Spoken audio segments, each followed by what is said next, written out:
But let me say about the environment. As you all know, oil was first discovered in commercial quantity in my state, the community known as Oloibri, 1956-58.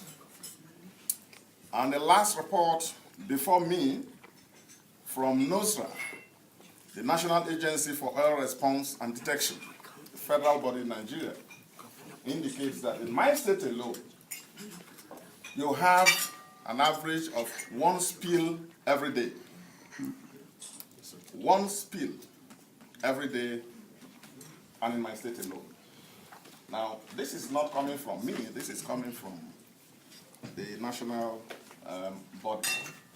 And so, on this Environment Day, apart from the fact that I, as a person, am a passionate believer and defender of the environment, I just felt, I can't come to this gathering and live without saying 1 or 2 things about the environment and the need for us all to do more to protect our environment. The environment, as you all know, is the collective heritage of all mankind.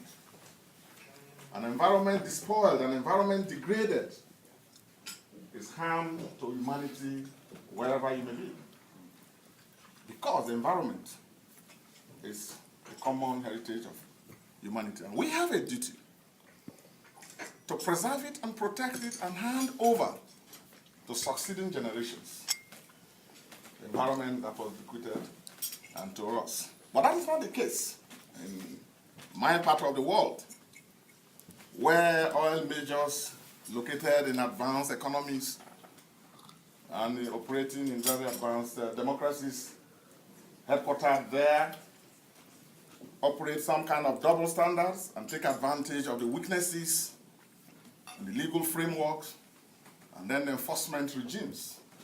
It's not entirely the problem of the oil companies, but it's also a failure to put in place reliable enforcement and regulatory and legal frameworks in the emerging economies. But you see, we all need to be united on this. We are already seeing the effects of global warming and all associated with it. And as I remarked somewhere a short while ago, when I had an opportunity to speak on this matter, Shakespeare, one of the world's best exponents of the English and the written word, said in one of his plays that hell had no fury than woman's come. Oh, you are the one saying it. Yes, I know our ladies are not furious. But I told my audience that were Shakespeare alive, Robertson, what he probably would have written would have been that there's no fury, hell had no fury than the environment scorned, degraded, abandoned. Well, that's exactly what you see when you go to the environments in the Niger Delta. There's a very well celebrated case of the Ogonis. But what you hear and what you know about the Ogoni environment is just a tip of the iceberg compared to what goes on. And so this is a way of telling all of us to do more about our environment.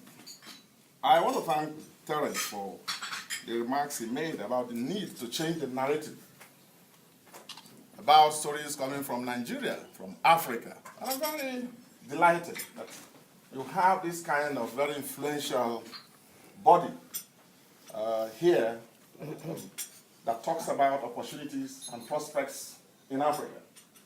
It is groups like this and groups like the Commonwealth Business Council, whose chair I'll be seeing a short while from now, Lord Mallan, that have been doing a wonderful job.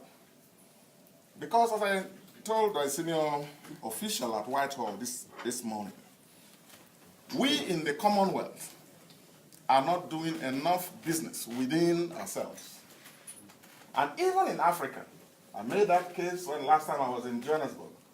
And I told the business community and the political leadership that I interacted with that Africa could do better. The Commonwealth can do better.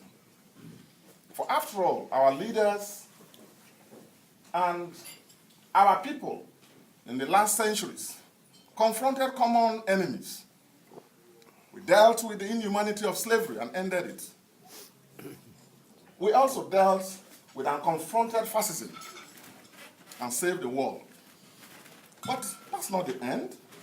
We, at this time, are confronted with major challenges. The challenge of creating jobs, the challenge of spreading prosperity, the challenge of building stable societies, the challenge of ensuring that every child has a right to go to school and confront and be a participant in an increasingly competitive and globalized economy.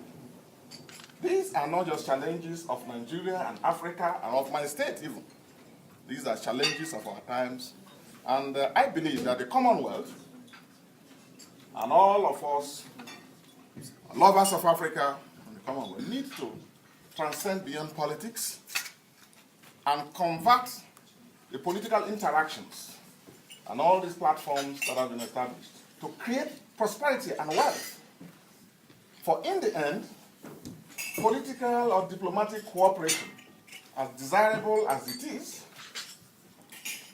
without bringing food on the table amounts to nothing in the practical sense. For example, and that's why I'm particularly delighted that this kind of very serious group is here in London, and I intend to partner with you people from time to time. As a matter of fact, Mr. Robertson, you can consider me an honorary member of this group. Yes. You're welcome. Yes. Because this is the right way to go. This is the right way to go.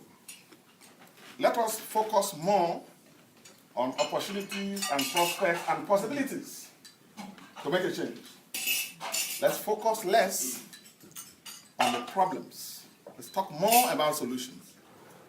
Because as I said, we confronted more deadly common enemies in the last century, and we can do it again. Now in Nigeria, you have just about 100 businesses, 100 British businesses. That's not good enough. We in the Commonwealth, or particularly you in Britain, your businessmen have left what should have been your natural comfort zone. And we are now making it possible for the Asian tigers, and particularly the Chinese, to make inroads and then make big investments, build partnerships, and so on. I'm not saying that's bad. That's not bad. But then, you can't build a house, as we have done, working together, and having the advantages that we have of language and all the things that unite us, and yet not be part of the prosperity that all these collaborations over the centuries have brought. You are all aware that Nigeria has the highest economy. We have the largest economy. And most people don't, when they look at Nigeria,